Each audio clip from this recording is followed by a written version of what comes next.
प्रिय भक्तजनों, आप सबका एक बार फिर से स्वागत है श्री गोरखनाथ चरित्र भाग 10 में। आज का विषय है मुनिनाथ को मारकर गोरखनाथ जी ने मैनाकनी रानी का मोह भंग कैसे किया और अपने गुरु योगीराज मच्छिंद्रनाथ को मैनाकनी रानी की कैद से कैसे आजाद करवाया। संपूर्ण जानकारी के लिए कृपया वीडियो को अंतिम तक देखिएगा। प्रिय भक्तजनों, श्री गोरखनाथ चरित्र भाग 9 में आपने देखा कि कैसे मैनाकनी रानी ने गुरु गोरखनाथ को त्रिय जाल में फंसाने की कोशिश की थी। तो अब शुरू करते हैं श्री गोरखनाथ चरित्र भाग 10। प्रिय भक्तजनों, मच्छिंद्रनाथ के संग से मैनाकनी रानी के एक पुत्र भी हुआ था जिसका नाम मुनिनाथ रखा था। रानी को वह अत्यंत ही दुलारा था। वह उसकी आंख से जब भी ओझल हो जाता तभी रानी बुरी तरह बेचैन हो जाती थी। एक दिन की बात है कि मच्छिंद्रनाथ के पास मुनिनाथ, मैनाकनी और गोरखनाथ तीनों बैठे हुए थे। तभी गोरखनाथ से गुरु मच्छिंद्रनाथ बोले, वत्स, मुनिनाथ ने कई दिन से स्नान नहीं किया है क्योंकि यह जाड़े से बुखार आने के कारण बीमार था। अब ठीक हो जाने पर स्नान करना जरूरी है, सो तुम नदी पर पहुंचकर इसे ठीक प्रकार स्नान करा लाओ। गोरखनाथ समझ गए कि वह मैनाकनी रानी को मेरे द्वारा चमत्कार दिखलाना चाहते हैं और जो चमत्कारी कार्य होगा उसका श्रेय भी अंत में मुझे ही मिलेगा। तो प्रिय भक्तजनों, अपने मन में ऐसा विचार करके गुरु गोरखनाथ मुनिनाथ को नदी तट पर ले गए। उन्होंने मुनिनाथ की टांग पकड़ कर उठाया तो वह रोने लगा। उन्होंने कोई परवाह किए बगैर उसे शिलाखंड पर इस प्रकार पछाड़ना शुरू किया जिस प्रकार पटले पर धोबी कपड़े पछाड़ता है। परंतु वस्त्रों वाली क्रिया मनुष्य के लिए तो प्राणघातनी है, जिसके कारण 3-4 पटकियों में ही मुनिनाथ के प्राण पखेरु उड़ गए। उसके बाद मरे हुए की त्वचा को रगड़ रगड़ कर धोना शुरू किया, जिससे जो गंदगी उसके भीतर थी वह भी साफ हो गई और उसे राजमहल में ले जाकर रानी मैनाकनी के सामने ही सूखने के लिए छत पर डाल दिया। प्रिय भक्तजनों, जब गुरु मच्छिंद्रनाथ को मुनिनाथ दिखाई नहीं पड़ा तब बोले, बेटा गोरख, मुनि कहाँ रह गया? गोरखनाथ बोले, आपने ही तो उसे ठीक प्रकार से स्नान कराने की आज्ञा दी थी, इसलिए मैंने उसे ठीक प्रकार से स्नान कराकर उसके शरीर की खाल छत पर धूप में सूखने को डाल दी है। मच्छिंद्रनाथ के ध्यान लगाकर देखने से उन्हें ज्ञात हुआ कि मुनिनाथ मर चुका है। मैनाकनी भी गोरखनाथ का उत्तर सुनकर चौंकी और गुरु मच्छिंद्रनाथ को साथ लेकर छत पर जा पहुंची। जो गोरखनाथ ने कहा था वही नजारा उसने अपनी आंखों से देखा कि मुनि मर गया है और छत पर उसकी खाल सूख रही है। अपने बेटे की यह दशा देखकर रानी मैनाकनी रोते रोते बेहोश हो गई। जब रानी की मूर्छा भंग हुई तब मच्छिंद्रनाथ कह रहे थे, अरे निर्दयी गोरख, तूने तो इस अबोध बालक को जान से ही मार डाला। इसने तेरा क्या बिगाड़ा था? तूने तो इसके प्राण ही ले लिए। मैनाकनी बोली, प्राण ही नहीं ले लिए, अंजर पंजर भी नष्ट कर डाले, अस्थि आदि कुछ भी तो नहीं रही। इतना सुन गोरखनाथ बोले, गुरुजी, आपका ही तो आदेश था इसे ठीक प्रकार स्नान कराना। आपके आदेशानुसार काम करने में मेरी क्या खता है? मच्छिंद्रनाथ क्रोध प्रदर्शित करके बोले, अरे मूर्ख, स्नान का अर्थ मार डालना कौन सी पोथी में लिखा है? तूने तो ईर्ष्यावश वो कार्य किया है जिससे मेरे शोक में और वृद्धि हो गई है। रानी मैनाकनी रोते हुए बोली, आप तो कहते थे गोरखनाथ सद्गुणी बड़ा विद्वान है। इसी आपके चेले ने शत्रु भाव से मेरे मुनिनाथ को मार डाला है। गोरखनाथ बड़ी नम्रता के साथ बोले, हे माता, न कोई किसी को मारता है न किसी के मारने से कोई मरता है, इसलिए शोक करना ही व्यर्थ है। मच्छिंद्रनाथ बोले, हत्यारे, अब उपदेश बगाड़ता है, हत्या करके ज्ञानीपन का ढोंग दिखाता है। गोरखनाथ बोले, गुरुदेव आप तो परम ज्ञानी और महायोगी हैं। ये आत्मा अमर है ऐसा आपने ही पढ़ाया है। संसार नाशवान है, इसमें जन्म लेने वाले सभी प्राणी एक दिन अवश्य मरेंगे, इसलिए मरने का शोक नहीं करना चाहिए। गुरु मच्छिंद्रनाथ बोले, ये उपदेश किसी अबोध बालक की हत्या कर डालने के वास्ते दिया था क्या? तू ही बता, मुनिनाथ के बिना हमारी जिंदगी में अब रह ही क्या गया है? मैनाकनी रानी भी रोती हुई बोली, मैं भी मुनिनाथ के बिना कैसे जिंदा रह सकूंगी? अरे गोरखनाथ, मुझे भी तो बता, अब मैं किसके सहारे जिंदा रहूंगी? गोरखनाथ बड़े धीरज के साथ बोले, अब किया भी क्या जा सकता है माताजी, जिसकी आ गई थी वह मर गया। मुझे जो दंड देना चाहो दे सकते हो। मच्छिंद्रनाथ बोले, तू अपनी शक्ति से मुनिनाथ को जीवित कर दे।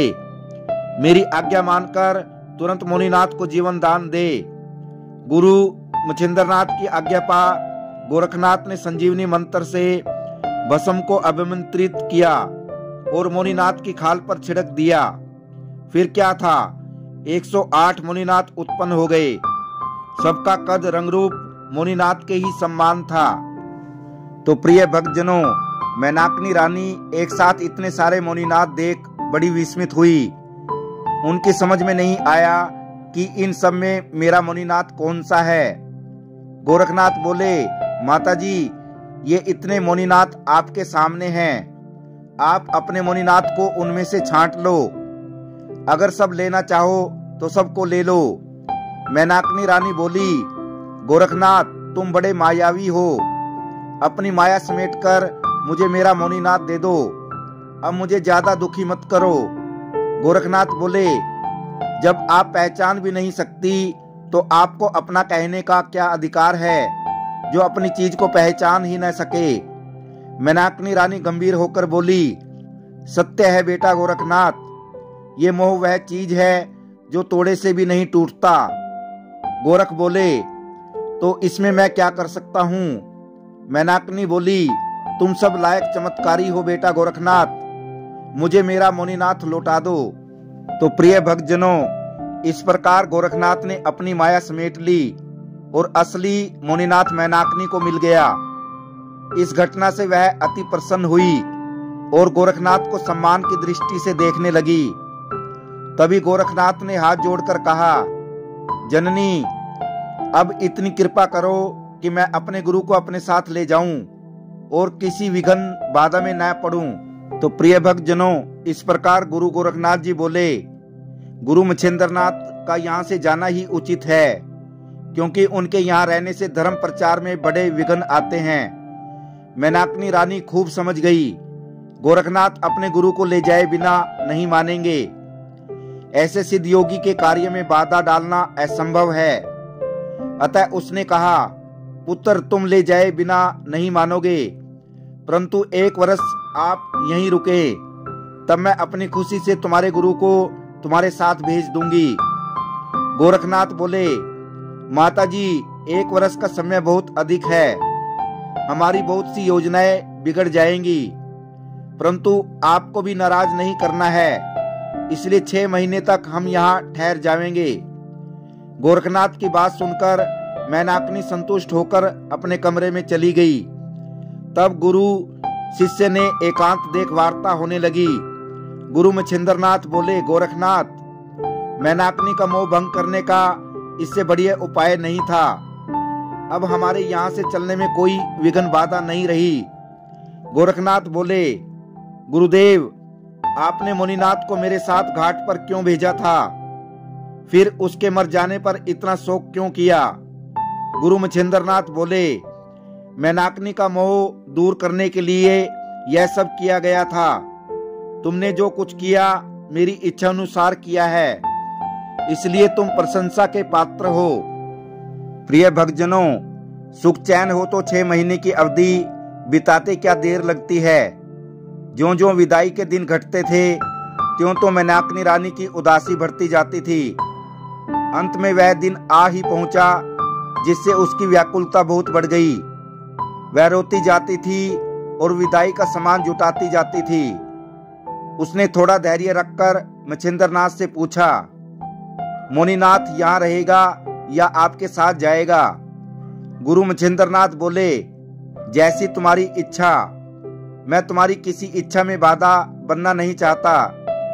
रानी मेनाकनी बोली, मेरे पिता उपरिक्ष वसु द्वारा दिए गए शाप की अवधि में अभी 6 मास की देरी है। उसके पश्चात मुझे स्वर्गलोक जाना ही पड़ेगा। इसलिए मैंने गोरखनाथ से 1 साल ठहरने को कहा था। उन्होंने 6 महीने की अवधि दी है।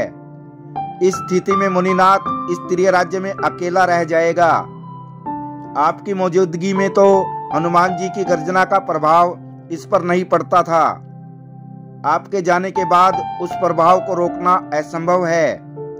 ऐसी स्थिति में मुनिनाथ किसी भी प्रकार जीवित नहीं रह सकता।